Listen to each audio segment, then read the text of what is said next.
Testing. 1 million, 2 million, 3 million. That's working. Okay. I'd like to talk to you about your financial future, and I hope those figures become applicable to all of you as we go along. And I'd like to start by posing a problem for you. And incidentally, I'm just going to talk for a couple minutes, and we'll do Q&A, because what we want to do is talk about what's on your mind. But I'd like you to think about this for just a second.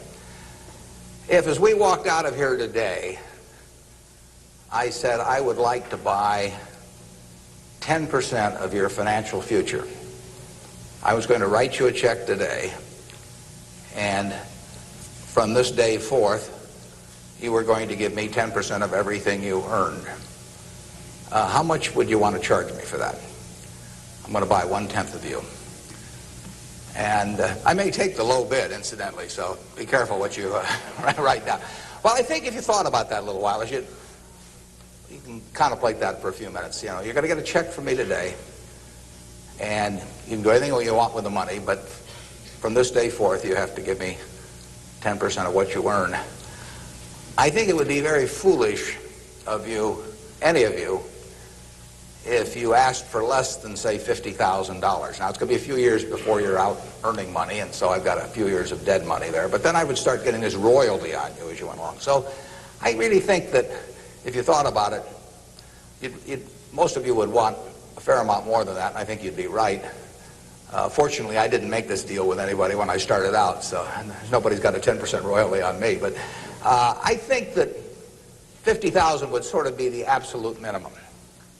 And if you think about that, that means that right today, you are worth $500,000, because if 10% of you is worth $50,000 in cash today, your potential is worth a minimum on a 100% basis of $500,000. That is the big financial asset you've got.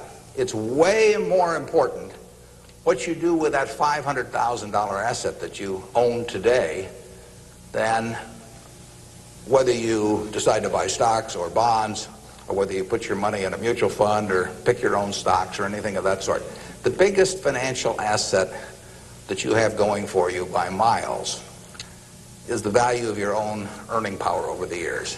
So that's really what you should focus on. If you're focusing on your financial future, that means you should focus on you. Because whether your 10% is worth $50,000 or $100,000 or $300,000, which would be $500,000 or $1 million or $3 million for all of you, whether it turns out to be one or the other is really dependent in a very large part on what you do in the next few years.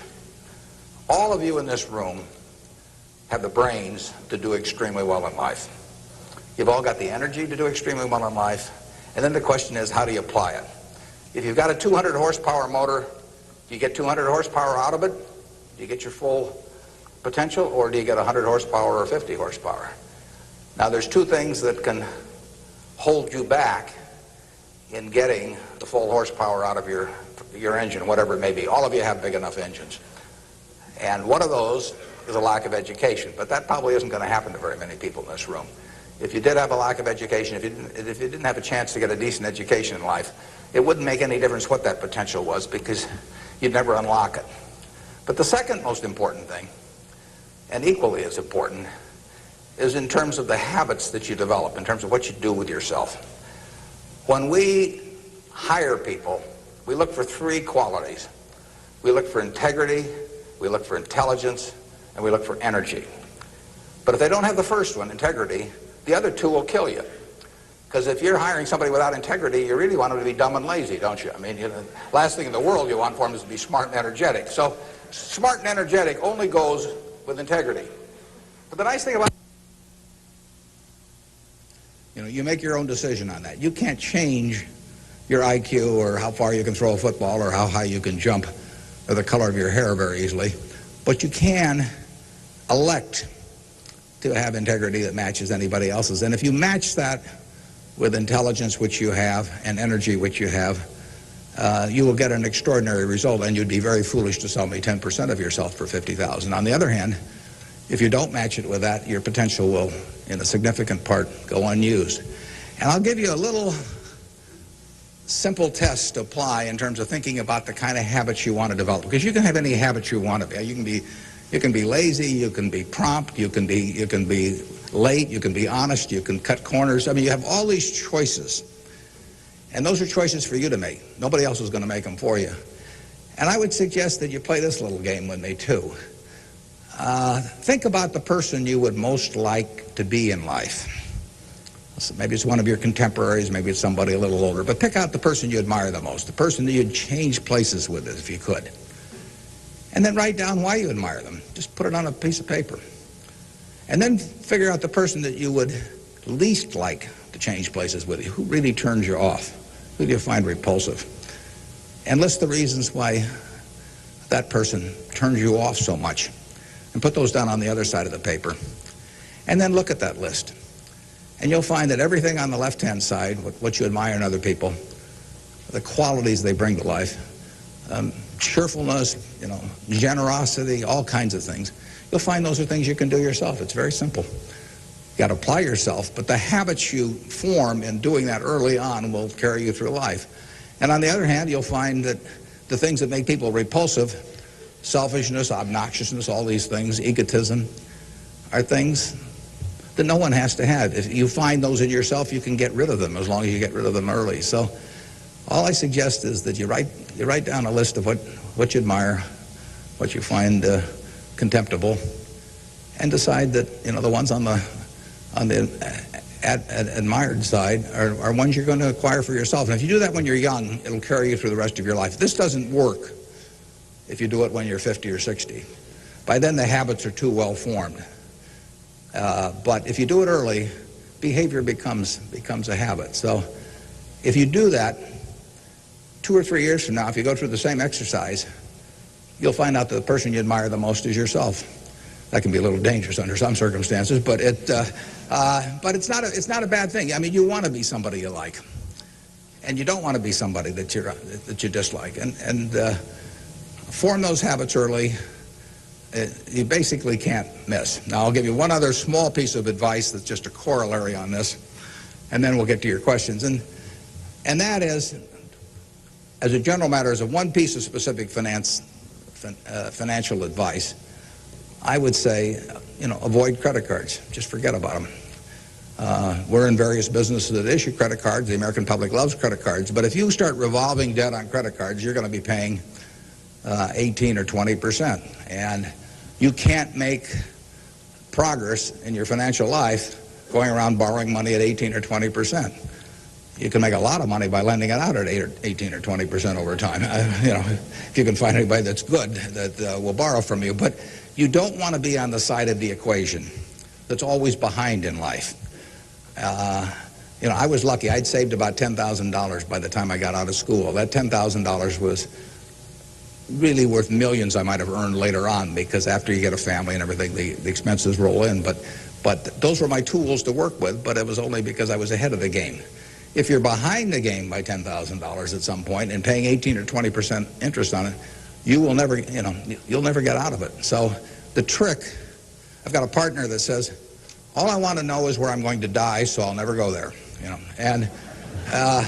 And that's true in financial matters as well. You want to figure out where you don't want to be ahead of time and avoid that. And I get about a dozen letters a day from people who are having terrible problems. And there are two reasons why they have terrible problems. One is a number of them have had health problems of some sort. I mean, they have really been hit by or somebody in their family has been hit by some kind of catastrophic illness. And that is it's a terrible thing to happen to any family. And they run up bills they can't pay, and really only society can solve that one in terms of protecting people against that. That's just plain bad luck.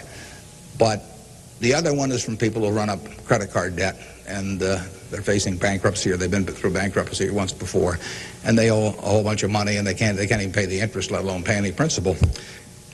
And half of my letters come from people like that, and that problem is avoidable. Catastrophic illness is not, but credit card debt is something you bring on yourself, and it's way better, it's way easier to stay out of trouble than to get out of trouble financially. And I will guarantee you, if you run up big credit card debts, you will be in trouble probably the rest of your life in terms of your financial situation. On the other hand, if you get ahead of the game, even it's on a very modest scale, so that money is coming in from investing, and people owe you money or equities owe you ownership, you'll be way ahead of the game compared to paying it, paying your creditors every month. So my advice to you is, if you can't pay for it, don't buy it, and get yourself in a position where you can pay for anything, and then we'll be glad to see you at Borsheim's or the Nebraska Furniture Mart. Now let's have some questions. Do we have a mic out there that people can either go to or that travels around? And I can't necessarily see too well from we're going to have one mic on each side, so just raise your hand and wait for us to come to you. Okay, we have somebody up front who would like a mic. Anything that's on your mind, ask about. Don't be bashful. Yeah, how would you advise people who aren't necessarily going into a career field in which you would make a large base salary, such as like medicine or something like that, maybe performing arts or music? How would you advise us to keep up financially with the rest of the world? Well, it is true that a market system does not pay as well in some activities as might seem appropriate for the importance of those activities to society. Just take teaching, for example. I mean, teaching does not pay well.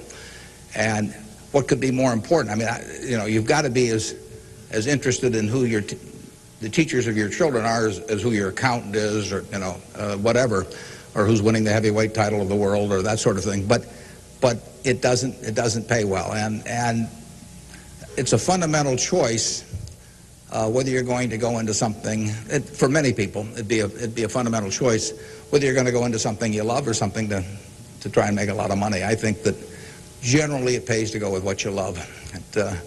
I think that it's very hard to find people when they get to be my age who say that they've loved what they've done all their life and feel it was very worthwhile, but they're terribly sad they made that choice because they didn't make a lot of money. I don't think anybody's ever said that to me, that they wish they'd gone into something else where they were uncomfortable doing it or didn't enjoy it, didn't feel very productive, but made a lot of money. So I don't think you'll find that. So I would go to work. I would go to work in whatever turns you on. It may turn out that it'll be more profitable than you can think, but almost everybody here will make enough money, unless they get some terrible habits along the way, to do reasonably well. And doing reasonably well in this country really is pretty darn good. I mean, it's not necessary to have huge amounts of money in order to enjoy yourself. I enjoyed myself when I had my $10,000, and I live in the same house that I lived in when I was making it, when I had about that. I bought it 41 years ago. I liked the house then. I like the house now. I mean, if you think about it, if you have a reasonable job, you'll be eating at McDonald's and I'll be eating at McDonald's. So we're to push on food. I mean, in fact, I hope it's Dairy Queen, actually. And and if you come to Dairy Queen, you'll see me. And you can order anything on the menu I can order, and we both can afford it. You'll wear the same clothes I wear. I'll pay more for my suits, but as soon as I put them on, they look cheap on me. So we'll look about the same. And we'll both live in the same kind of houses. I live in that house from 41 years ago, and it's warm in winter, and it's cool in summer, and it's comfortable. And you'll live in a house that's similar. And what difference does it make if you have 50 more rooms or guest houses or all that? It'll probably just bring you problems. I mean, you have to worry about the greenskeeper or something when you get through. So I have been in the houses of people where the houses are worth probably 200 times what my house is worth, and I would not be any happier in those houses at all. In fact, I'd be less happy. I just have one more thing to worry about, and dozens of people around the place, and people quitting, and people stealing from you, and all kinds of things. To hell with it. We'll drive the same kind of car. In fact, you'll probably drive a better car. I drive a car that's about 8 years old. I don't know what it's worth now, but it gets me around fine. I mean, I'm perfectly happy. We'll watch the same television. We'll work on the same computer pretty much. The only difference will be how we travel long distances. You know, I will fly in a plane that's more comfortable than flying Southwest Airlines or something, which I've got nothing against. But that's the one real big difference. And other than that, I do what I like every day. I hope you'll do what you like every day to do. And I work with nice people. I hope you work with nice people.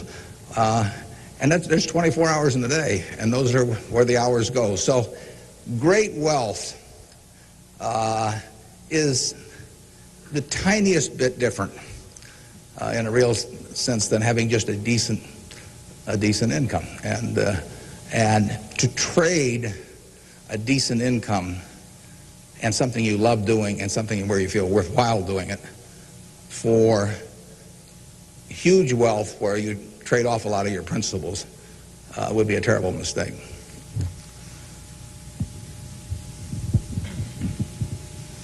Would you acknowledge your success more on yourself or from the help and teachings of others? Well, I was very lucky in life. If you tell me who your heroes are, I will make a pretty good prediction about what you're going to do. And I had the right heroes. I was very lucky in life, and my heroes never let me down. And started with my dad, and then I had others in business, and so I have had great teachers. Some formal teachers, some that were just informal teachers by instinct or example. And if I hadn't had those, my life, I'm sure, would have been very different. If I'd been born anyplace else. When I was born in 1930, and at the time, 1 out of 50 births in the world were in the United States. So I came in against 50 to 1 odds against being born in the United States. I would have been a disaster, if I'd been born in Afghanistan or Peru or someplace. I mean, I was extraordinary. I won the lottery the day I was born, by being born in this country. So have you. I mean, the odds were probably 40 to 1 against you being born in this country, and they were 5 times more likely to have been born in China, or 6 times, or 4 or 5 times more likely to have been born in India or some other place where it would not have been as easy to exploit the full potential of your talent. So we've all won the lottery in that respect, and that's just plain luck. I mean, and I was lucky to be born at this time. I mean, capital allocation is something that pays off extremely well in this society now, but it doesn't pay off in other societies, and it didn't pay off, many years ago. My friend Bill Gates says that if I was been born a few thousand years ago, I'd have been some animal's lunch. I can't run very fast, and I can't climb trees, and I just happen. Those are talents. Nobody asked me to climb trees now, but there was a time when it might have been important. And incidentally, Bill would have been some animal's breakfast. I mean, he can't run so fast either. But in any event, we are lucky. I mean, just imagine being born a couple hundred years ago with exactly the same talents and how far they would have taken you then. The average person today lives so much better than the richest person lived 100 or 150 years ago. So I'm lucky in that respect. I was lucky to be born of terrific parents. I was lucky to be raised in Omaha in a great public school system. I got a start here in the first 8 grades that gave me a foundation that later, when I went off the track a few times, carried me through, because I had a terrific grade school education right here in Omaha at Rose Hill. And one of the reasons I had it, incidentally, is kind of unfortunate, but I had that great education in part because women were being enormously discriminated against. And so a woman at that time could be a teacher, she could be a secretary, she could be a nurse, and that was about it. So you had half the talent pool in the United States limited to just a few jobs. So you had an abundance of talent in those activities like nursing or teaching, because that talent with males was spread across every form of work activity there was, but with women it was concentrated in a few areas, and that benefited me. It's kind of sad because it didn't benefit those teachers, but I was very lucky, and I've really been that way all my life. And what I do is important as what a good teacher does or a good nurse does or something of the sort. I think that's quite questionable. It pays off enormously well in a market economy like the United States, but that's an accident. It didn't have anything to do with any innate ability of mine.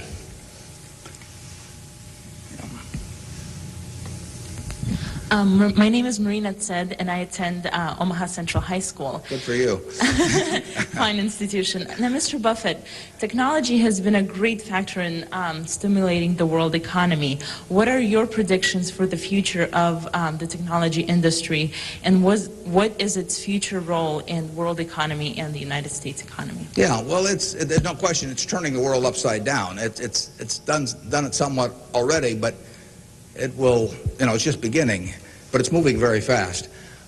I met Gates on July 15th, 1991. I was out there for a 4th of July celebration with a friend and who subsequently died, Meg Greenfield of the Washington Post, and she took us down to visit the Gates family. And he tried to educate me about high tech. And he'd had better luck with chimpanzees. I mean, I was really a disaster. But he's a good teacher. But one thing he told me was that at the time, he said, you've got this model in your head of the world, and your model has time and distance as very limiting factors. And he said, they aren't limiting factors anymore. He said, the cost of talking to somebody around the world or getting your message in front of somebody or publishing, he said, it's going to be zero, or so close to zero it doesn't make any difference. And, that was revolutionary. But it's happening already in a very, very big way. And it's just, 8 years later, and it's exploding. So high-tech information technology, whatever you want to call it, is changing the world, and it's going to change it in a very, very big way. And it'll change, that's one of the things I think about in businesses we buy. We announced the purchase yesterday of a furniture retailer in Boston, in the Boston area. And, I think to myself, what effect does this new world have in terms of the internet on furniture retailing? You have to think about questions like that. The changes will be huge. I played bridge yesterday with people all over the country, but I played it with people all over the world. I just sit down on my computer, and I've got some popcorn there, and I'm in khakis and a sweater, and I can have a bridge game in 30 seconds with people all over the world, and no cost to it, basically. That's a lot different than trying to arrange a game with 4 people in Omaha, on a day when one guy wants to play golf and another wants to watch baseball. And it changes things in a huge way. We are very fortunate. It's in the degree to which the United States leads the world in this area. We have a lead. It's hard to think of who's in second place. And 15 or so years ago, this country had an inferiority complex. It'd be hard for you to remember because you weren't old enough to be around then. But in the early 80s, we were wondering whether the Germans and the Japanese were going to own everything, and that they were going to make all the steel and they were going to make all the cars and everything else, and the television sets, and we were going to flip hamburgers. That was the standard line. And just imagine in a short period like 15 years how that's changed around.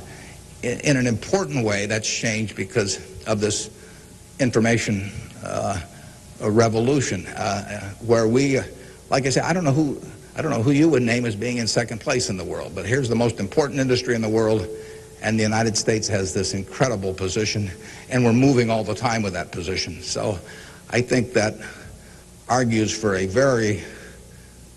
argues for a terrific future for the world over time, and I think it argues even more for a terrific future for this country.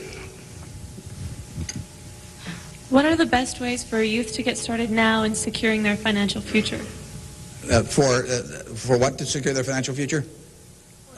For youth. Youth? Oh, well, it's not very complicated. It goes back to getting full use out of your own talents first.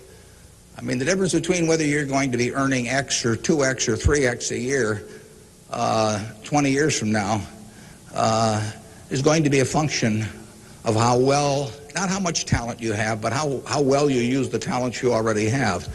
And so that is your best financial future is your own ability and your a capacity to use those abilities to their potential. And that can't be taken away from you. They can't even tax it.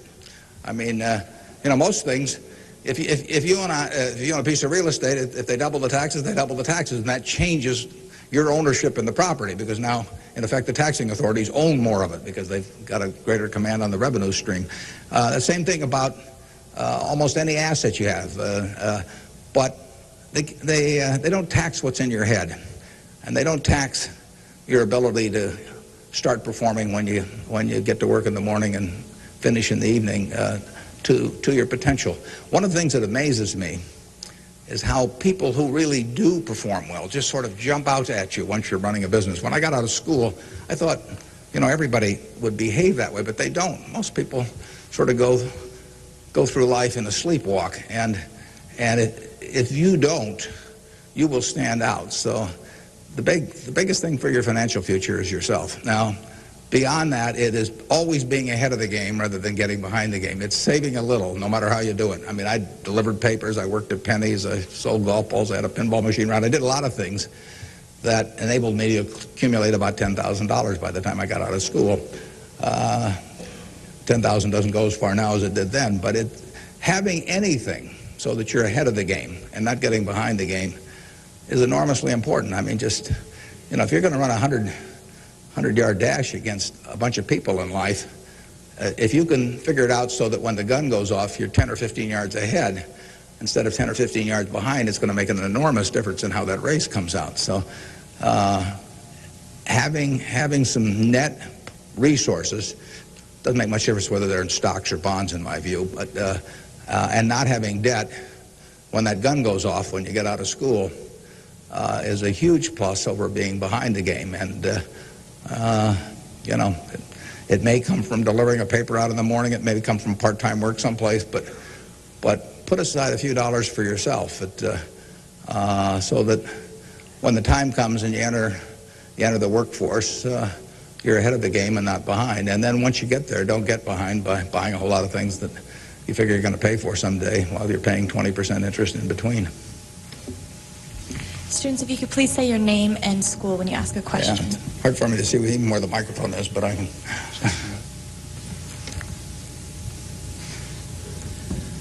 My name is Patrick Doherty, and I'm from Pillion La Vista High School. I was wondering, with the increasing costs of education today, what can students do to deal with their debts once they're out of college? Well, that's a tough one. I mean, I guess I'd pay it off as fast as I could, and I would incur as little debt as possible before that time came. And I would say this, in my experience in business, there is very little difference, if any, between a very high-priced business education and what's available for a lot less money. So I went to the University of Nebraska at Lincoln my last year in college. I went to Wharton for a couple of years before that. I learned just as much at the University of Nebraska as I did at Wharton. And it's nothing against Wharton. I mean, it's just we had a very good school here. I had some terrific professors at Lincoln. And so I would not assume that if I was paying a few $1,000s for an education here in the state, for example, versus paying huge amounts elsewhere, that it was going to make a lot of difference. A lot of the education, you need to be prodded in the right direction, but an awful lot of it is self-taught.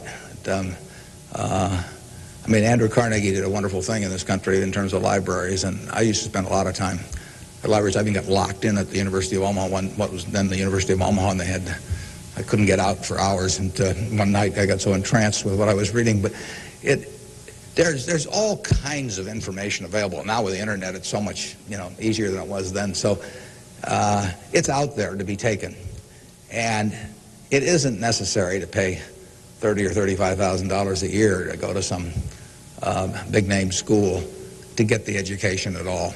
I mean, if you're going to learn accounting, which is probably the most important course you'd take in business, if you're going to learn accounting, you can learn accounting absolutely as well, in my view, going to UNO as going to Harvard. I mean, I see.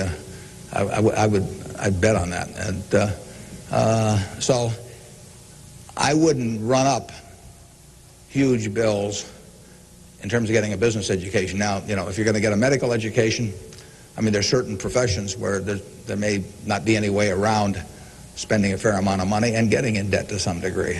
You've got to make that decision yourself, but I'd certainly try to minimize it. And And I would have it figured out how I would handle that debt in, say, a 5-year period after I got out of school, or I would think twice about incurring it. There's a question up here, if we can bring a microphone. My name is Kyle Clark. I'm here representing the Omaha Youth Advisory Council. What advice would you have for a forming nonprofit organization? For forming a nonprofit organization? Well, I've always tried to avoid forming nonprofit organizations. But well, that would depend entirely on what I wanted to accomplish. I mean, it'd be one thing if it was a hospital. It could be another thing.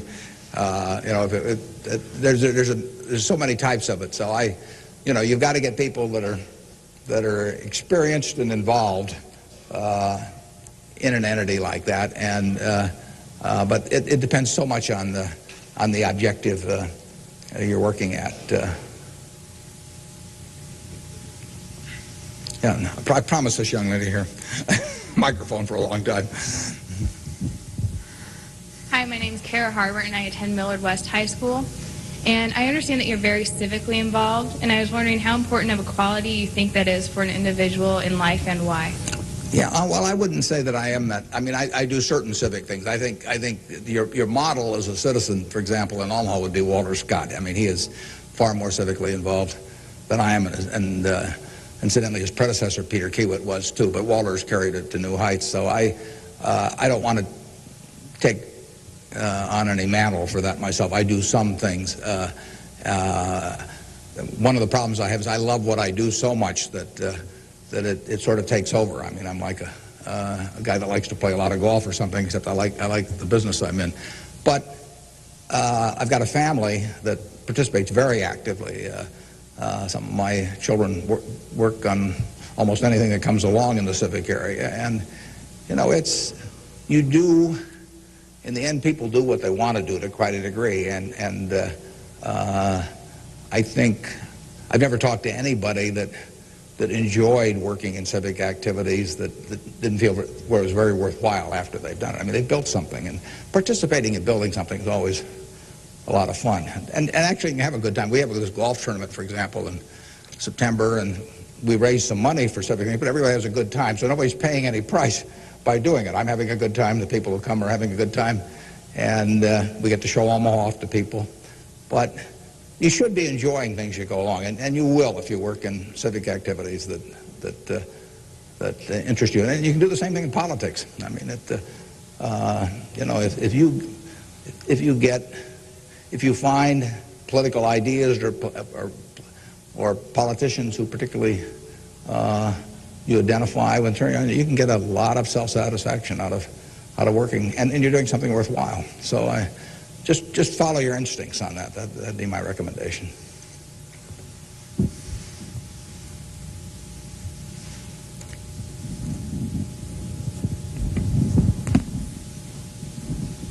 Hi, my name is Jeremy Graham from Millard South High School. We're probably the elite youth of today, and I have a question. What do you see as the biggest economic problem facing the youth of today going into the future? Yeah, I don't think that you're going to have enormous economic problems. I think you will live in a society where the average person lives better by a significant margin than the average one of a generation earlier or 2 generations earlier. That's been the history of this country. It's a marvelous country that way. I mean, when you think of it, we have 4.5% of the world's population, and what's been accomplished here is incredible. 53% of the value of corporations that are publicly traded in the world exists in the United States with 4.5% of the population. This country always has done well. They say in stocks that you should buy stock in a business that's so good that even an idiot can run it, because sooner or later one will. And that's not terrible advice. Well, that seems to have been sort of the history of this country from time to time. I mean, we've had all these problems that have come along. If you look back on the last 100 years and list all the problems this country's run into, you can make a very long list. And a lot of people who focused on those problems at the time have missed the bigger picture. And the bigger picture is that every generation lives better than the one before it. And that's because of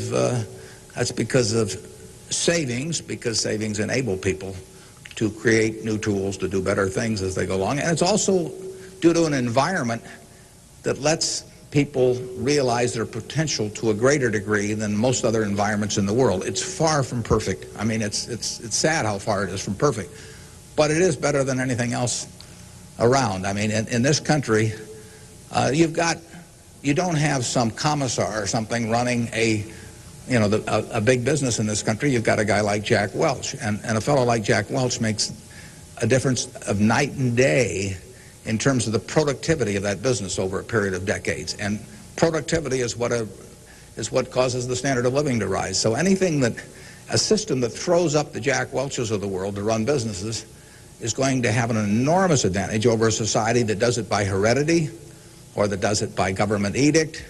And we're closer to that society that I've described than any other country, and it's led to great things, and it will continue to lead to great things. So I think you've got the best future. You don't face a war, and you've got a better future in terms of achieving material rewards than any generation in history. So I wish I could trade you places. I might get taken up on that by a few of you, though.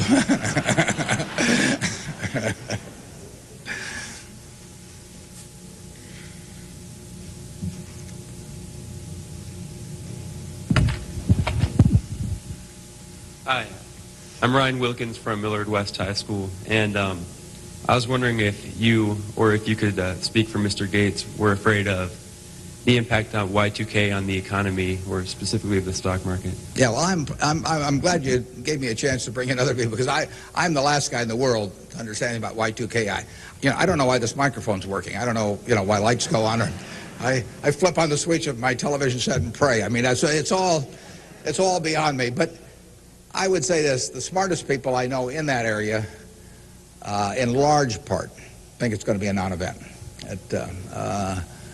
In this country, I can't speak for the rest of the world, but so I think you'll wake up on January 1st and find the world hasn't changed from December 31st. Now, I would say this: you might get a whole bunch of friends to write you checks for $1 billion on December 31st and then deposit them, and who knows what'll happen? You can't lose anything. I mean, all they do is bounce, and if the system gets fouled up, you might find a lot of money in your account. But I wouldn't count on it.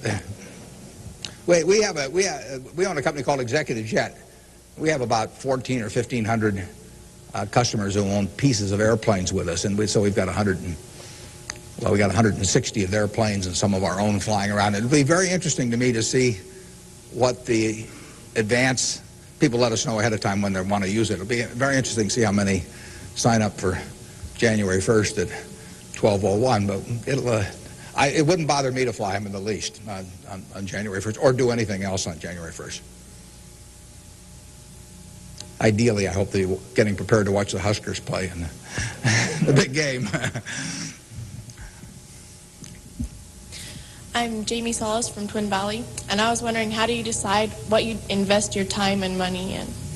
Yeah, well, I like to find businesses that have good economics. Now, what are good economics? Well, good economics are a business that has some kind of a moat around it that makes its product or its service or its location or something a little more desirable to the customer than any other sort of comparable product. The number one candy bar in the last 30 or 40 years has been Snickers. People don't fool around with different candy bars. They fool around with different length dresses. They fool around, with all kinds of things. But they don't fool around with candy bars because they figure, they're going to go in and lay out 50 cents or whatever it is and put it in their mouth. And they're not going to, for 50 cents and putting it in your mouth, I mean, you're not going to say, I'll lay out 45 cents and put something else in my mouth. So you find that very stable. And we like businesses that we think we can figure out where they're going to be in 10 or 15 years. I don't know where the information technology businesses are going to be in 10 or 15 years. I know where Snickers bars are going to be in 10 or 15 years. They're going to be selling just about the way they do now. I know where Wrigley's gum is going to be in 10 or 15 years. There's not going to be a lot of innovation in chewing gum. The internet's not going to cause people to quit chewing gum either.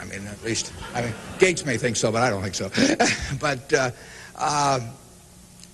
it's predictability regarding the sustainability of a competitive advantage, something special about a product. So we look for those kind of products, and then we look for people that are running the business that are honest and able.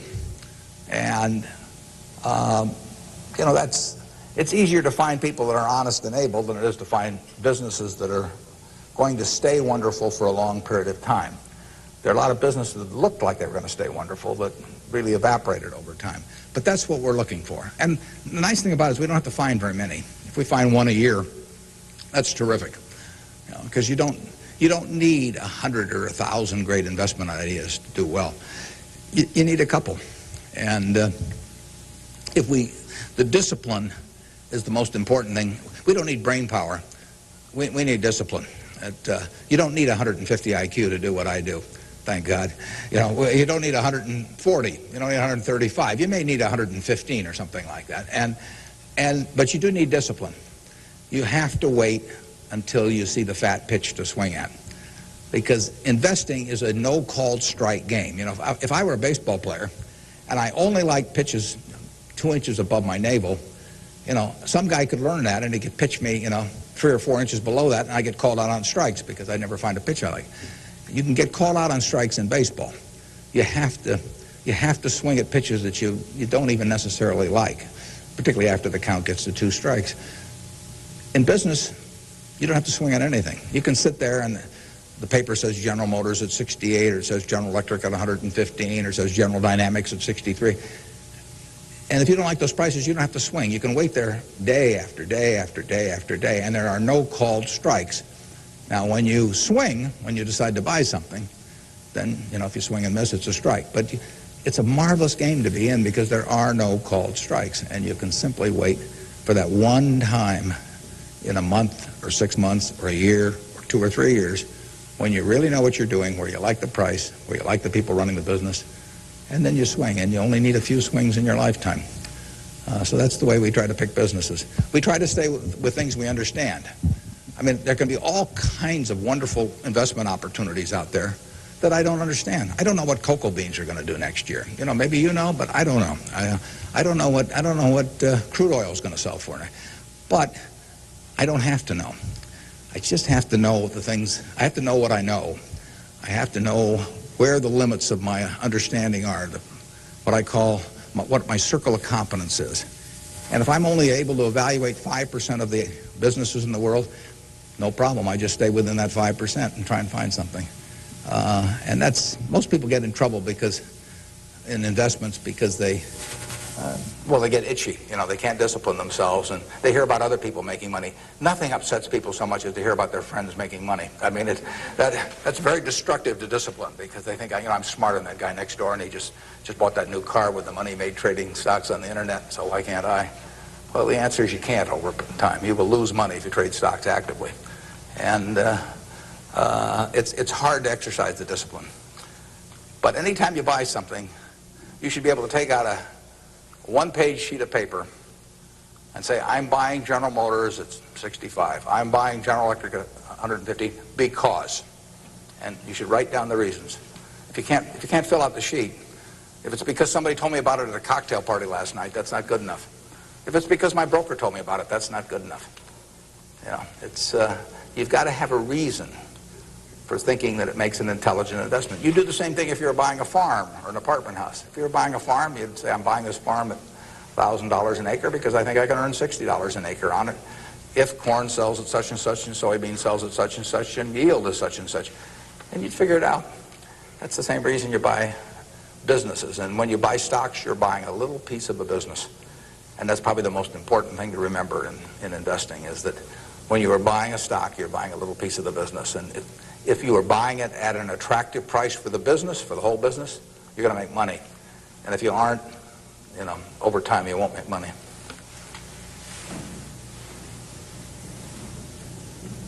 Hi, my name is Cliff McAvoy from Elkhorn, Mount Michael.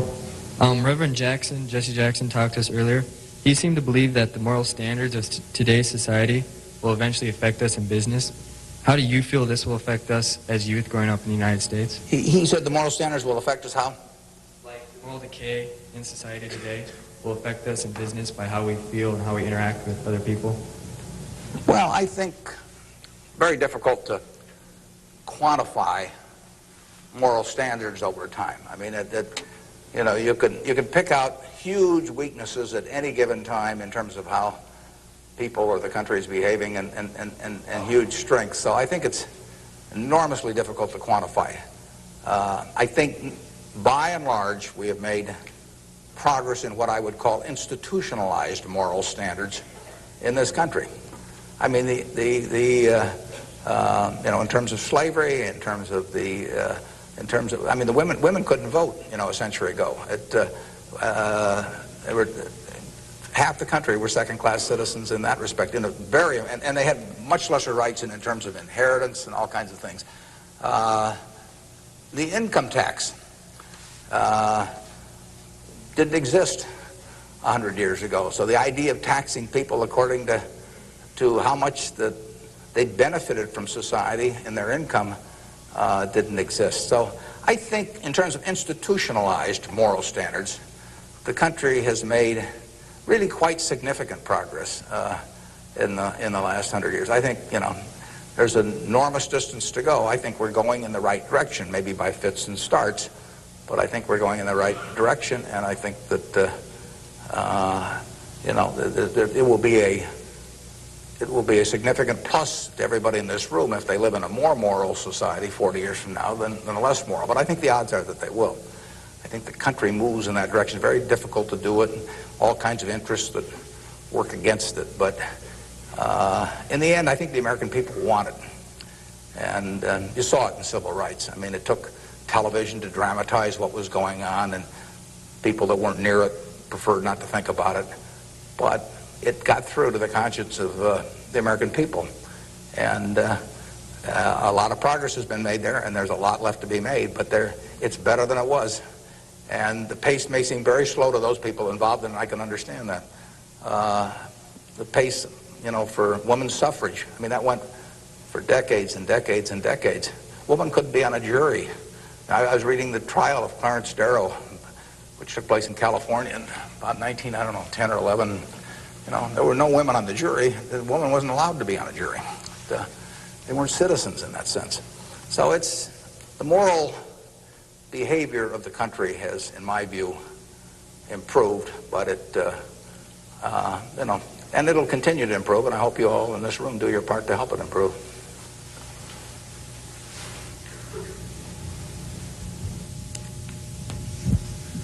Hi, I'm Nick Jors from Central High, and I was wondering how, since the stock market's so high right now, if it'd be smart for us to get involved now, or to wait till it goes down a little, or what? Yeah, I can't tell you whether or not to buy stocks now generally. I think it's important that you save money, and whether you put it in the stock market or not, I don't think is terribly important. I think if you're interested in the stocks, you should buy it, and you've got a little capital, you should buy a few. I mean, I don't think there's any way of learning about them better than experiencing it. Doing it on paper isn't the same. I can guarantee you, if you lose money on paper or lose real money, it's a different experience. And so I think you'll learn more about yourself if you do it that way. I bought my first stock when I was 11. I was at Rose Hill at the time, and I bought 3 shares of City Service Preferred at 38, and it went down to 27, which is something I still remember, even though I was 11 at the time. And then it went up to 40, and I sold it. I made $5 on my 3 shares after commissions, and then it went to 200 and something. So, I probably remember that a little better than if I'd been doing it on paper. And I fooled around doing a lot of things between about age 11 and 19 in the stock market. I did charts, I did all kinds of technical analysis, I read every book I could get on the subject, and I didn't do that well. I didn't do terrible, but I was really just floundering around. But that meant by the age of 19, when I read Ben Graham's book, I was at the University of Nebraska in Lincoln, I went and bought this book called The Intelligent Investor, just come out, and it had an enormous impact on me. Now, if I hadn't done, in the previous 8 years, if I hadn't been all over the lot, I'm not so sure that book would have had the same impact on me. I mean, by that time, I was prepared to read Ben Graham's book, which changed my life financially in an incredible way. I mean, I wouldn't be up here today if I hadn't read that book. But yeah, part of life is getting prepared so that when something does happen that's significant, you can grasp the significance of it and know what to do with it. And I would say that first 8 years of fooling around, even though it produced nothing financially to speak of, produced a lot in terms of getting my mind prepared for when I really did read something that made sense. And so I was ready to accept it. And I actually went back and went to Columbia to study under Graham, and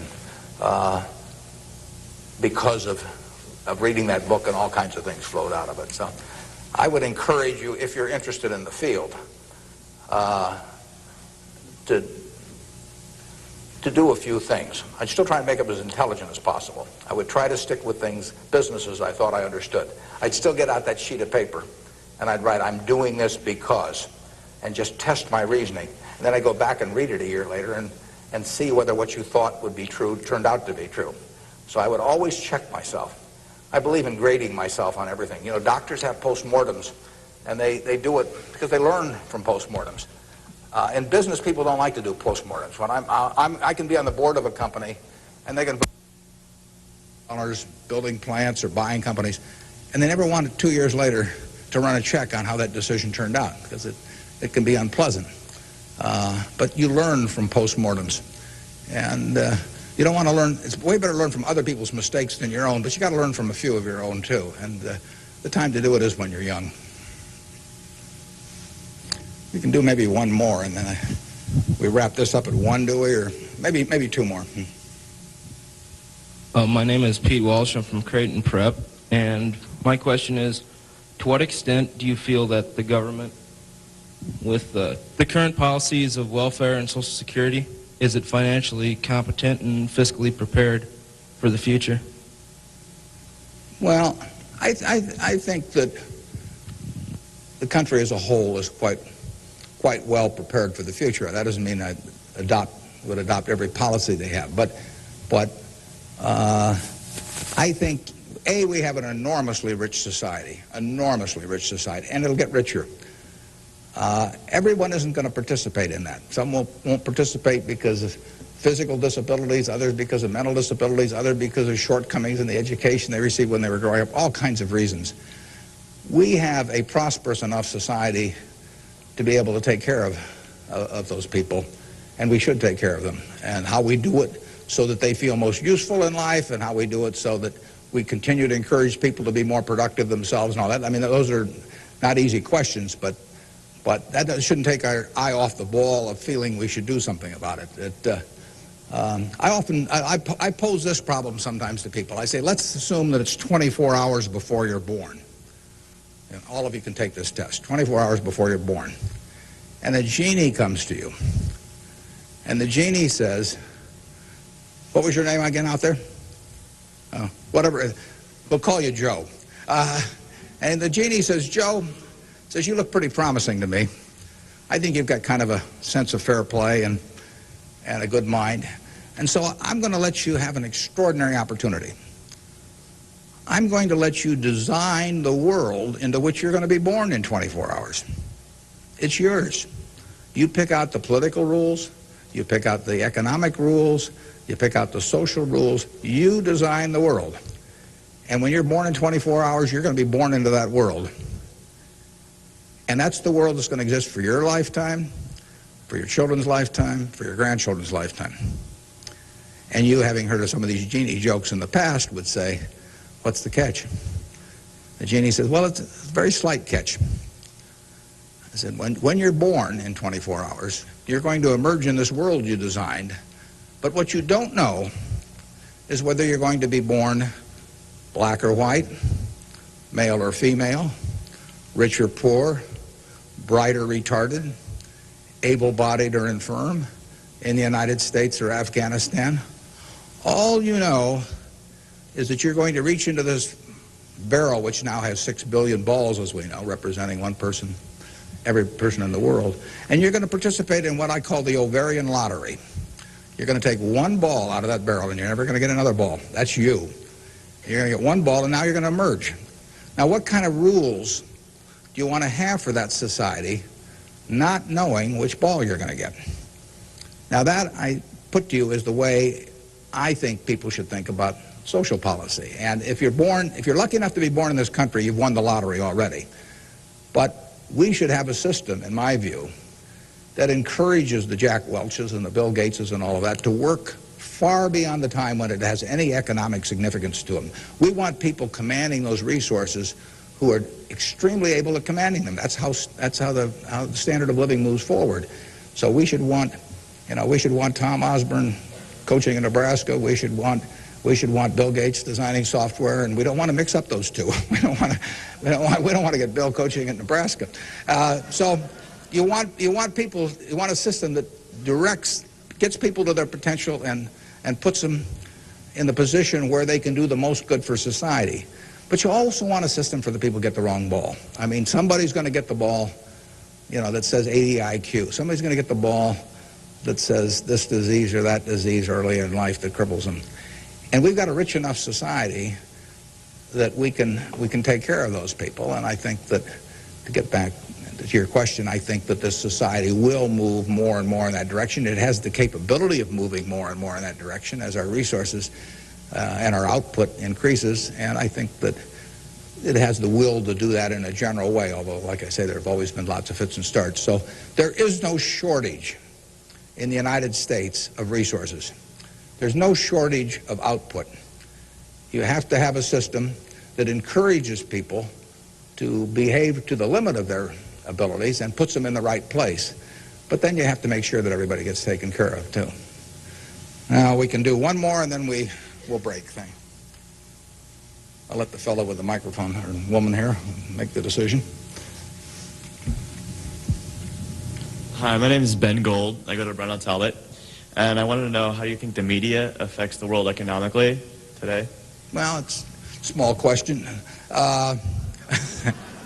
Well, what it obviously does, simply because it's moved so far technologically, is it's brought it together in a big way. I mean, I was over in China a few years ago, and I was right after the time of the women's conference in Beijing, and I was reading the Chinese coverage of that conference, and of course it had nothing to do with what was taking place, but the internet was coming in, and you can access the Washington Post or the New York Times or anything. I get the Washington Post at 9:30 here at night. In effect, I never could get it the next day through physical delivery, but by electronic delivery I can read it.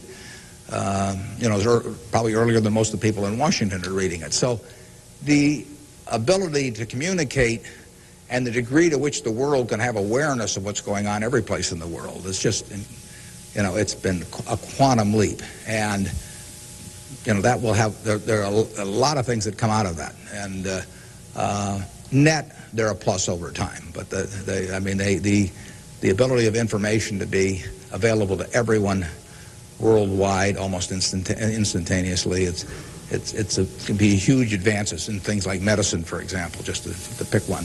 So it's a net plus. It has a big effect, and the definition of media has now been expanded enormously. I mean, there were 3 television networks in the early 1960s, and that was it. There were 3 highways information traveled electronically, and if the 3 pieces of information were I Love Lucy, and something else and something else, those were the 3 choices of information or entertainment that you had for tens and tens of millions of people sitting there looking at a tube.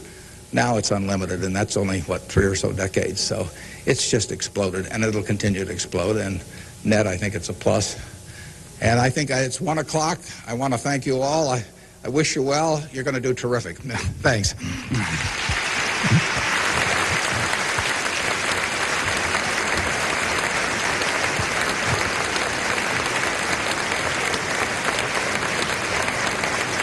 Thank you.